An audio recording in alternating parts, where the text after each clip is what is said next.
Hello बच्चों, let's see this question. The octahedral complex of a metal ion M3 plus with four monodentate ligand L1, L2, L3 and L4 absorb wavelengths in the region of red, green, yellow and blue respectively. The increasing order of the ligand strength of four ligands is, और हमारे पास option में बच्चों ligand strength के चार अलग अलग जो orders हैं उनके स्ट्रेंथ के वो दिए हुए हैं. चलिए इस क्वेश्चन को सॉल्व करते हैं बच्चों. और सबसे पहले तो ये देखते हैं कि इस क्वेश्चन को सॉल्व करने के लिए हमारे पास कौन से की कॉन्सेप्ट की जानकारी होनी चाहिए. देखो ये जो सवाल है हमारे पास बच्चों, ये बेसिकली लीगेंड स्ट्रेंथ का सवाल है ना. लीगेंड स्ट्रेंथ ही निकालना है हमें. या लीगेंड स्ट्रेंथ के साथ साथ आप इसका कोरिलेशन देख सकते हैं स्प्लिटिंग ऑफ डी ऑर्बिटल्स या स्प्लिटिंग ऑफ डी ऑर्बिटल. अब ये दोनों कैसे रिलेटेड है वो समझ लेते हैं. चलिए आते हैं इसको डिस्कस करते हैं. हमारे पास जब भी ऑक्टाहेड्रल कॉम्प्लेक्स बनेगा बच्चों, तो उसमें हम जानते हैं कि जो डी ऑर्बिटल्स है वो स्प्लिट हो जाते हैं. तो लेट से हमारा ये डी ऑर्बिटल है 5, है ना. अभी तो डी जनरेट है, सबकी एनर्जी सेम है, but as the ligands approach them ये डिसोसिएट होते हैं या फिर ये इस तरह से स्प्लिट हो जाते हैं. डिसोसिएट हो कहना गलत होगा, स्प्लिट कह देते हैं. ये स्प्लिट हो जाते हैं. ऊपर हो जाता है ई जी और नीचे आ जाता है हमारे पास T2G. ईजी में कौन कौन से आते हैं बच्चों हमारे पास D X square minus Y square और डी जेड स्क्वायर. और नीचे ये कौन कौन से होते हैं D X Y, D Y Z और डी एक्स जेड. राइट. अब समझना, ये जो स्प्लिटिंग आपको दिख रही है, ये स्प्लिटिंग डिपेंड करती है लिगेंड स्ट्रेंथ पे. ठीक है. तो देखो, जितनी ज्यादा स्प्लिटिंग होगी उतनी ज्यादा एनर्जी अब्सॉर्ब होगी ट्रांजिशन के लिए. इलेक्ट्रॉन्स जो है वो ईजी ऑर्बिटल T2G से ईजी जब ट्रांजिट करेंगे तो उसके लिए उतनी ज्यादा एनर्जी वो अब्सॉर्ब करेंगे. ठीक है. तो इसको इस तरह से समझते हैं कि हाइयर दी स्प्लिटिंग या फिर higher will be energy required for transition. Higher will be energy required for the transition.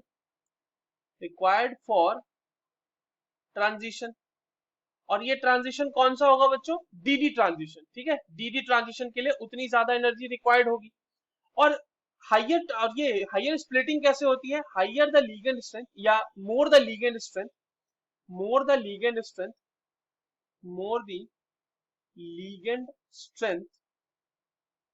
More will be splitting. उतना ज्यादा स्प्लिटिंग होगा.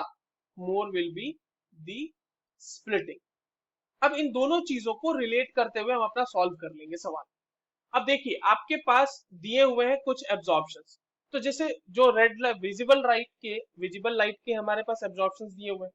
तो विजिबल लाइट में जो वेवलेंथ का ऑर्डर होता है वो क्या होता है? अगर हम वेवलेंथ की ऑर्डर की बात करें तो उसमें सबसे पहले आएगा रेड, फिर आता है ऑरेंज, फिर आता है येलो, उसके बाद आता है ग्रीन, उसके बाद आता है ब्लू, उसके बाद आता है इंडिगो और उसके बाद आता है हमारे पास वायलेट कलर.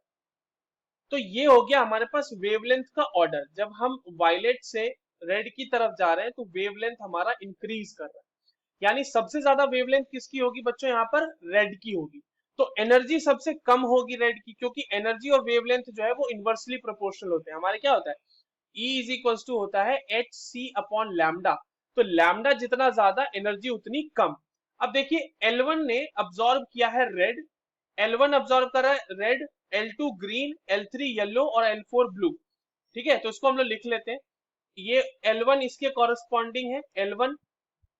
L2 जो है येलो कर रहा है, ग्रीन कर रहा है L3 और ब्लू कर रहा है L4. समझ में आई बात?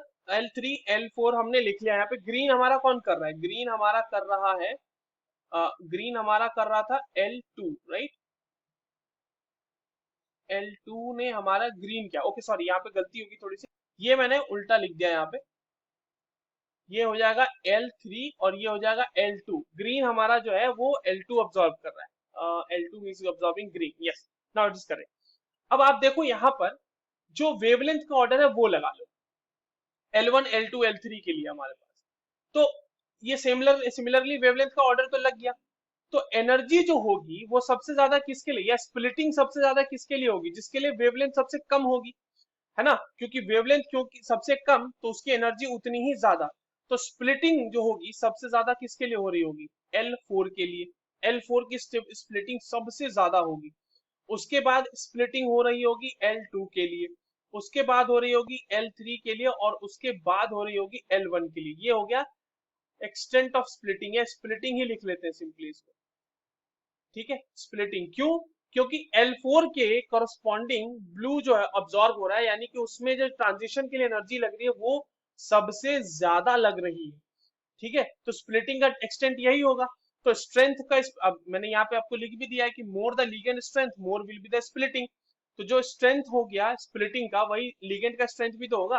तो आपका सबसे ज्यादा स्ट्रेंथ वाला लिगेंड कौन सा होगा, हमारा L4, उसके बाद L2, उसके बाद L3, फिर L1। देखते हैं यहाँ कहाँ पे दिया हुआ है ये L4, L2, L3 एंड फिर L1। This is given in the option 2। Actually ये ऑप्शन 3 होगा इस तरह से, और ये आपका ऑप्शन 2 होगा। So the correct answer will be option 3. I hope you understood this well. All the very best.